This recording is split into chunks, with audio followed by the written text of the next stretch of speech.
ទឹកខ្មុំចុងក្រោយនៅតែយំប្រវត្តិដដែលស្នេហ៍សុទ្ធតែបែបនេះឬមួយក៏យ៉ាងណាសួរទៅកែវសូរ៉ាដោយការរវី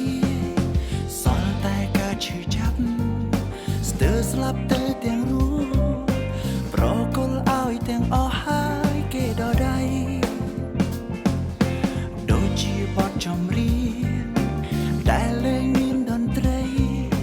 រូបកាយល្អប្របីបេះដូងពីការ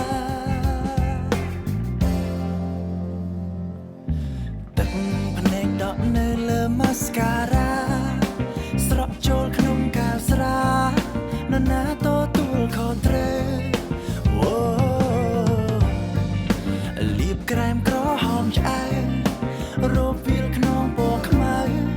អង្គុយសោកសៅម្នាក់ឯងបងទ្រាំតែជាអ្នកដទៃបានត្រឹមលេងតន្ត្រីកុំដល់ពីចំងាយពីងដែលអធិប្បាយ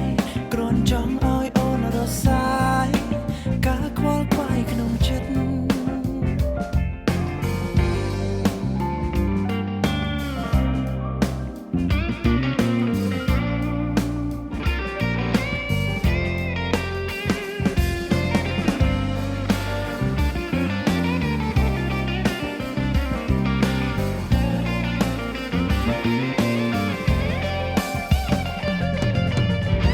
ក្រោកឡើងដល់បន្តរឿងអាក្រក់នឹងល្អជារឿងមុននឹងក្រោយអូនកុំបណ្ដាយឲ្យការខូចចិត្តដឹកនាំលើគំនិត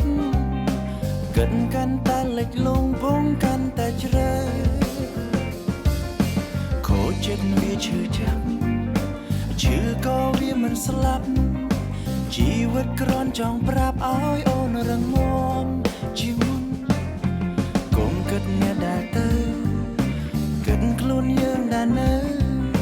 ធ្វើអ្វីដែលត្រឹមត្រូវសម្រាប់ខ្លួនឯង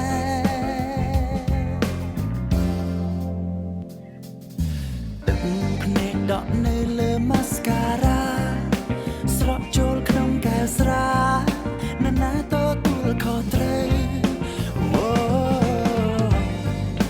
លាបក្រែមក្រហមឆ្អៅរោវាលខ្នងពណ៌ខ្មៅ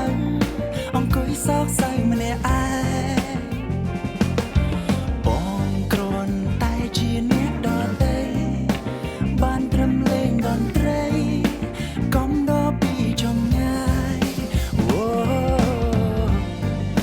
ពីងដែលអធិប្បាយគ្រាន់ចង់ឲ្យអូនរសាយ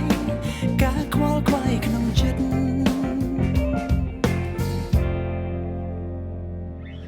ជូតទឹកភ្នែកចេញពីកែវនេត្រា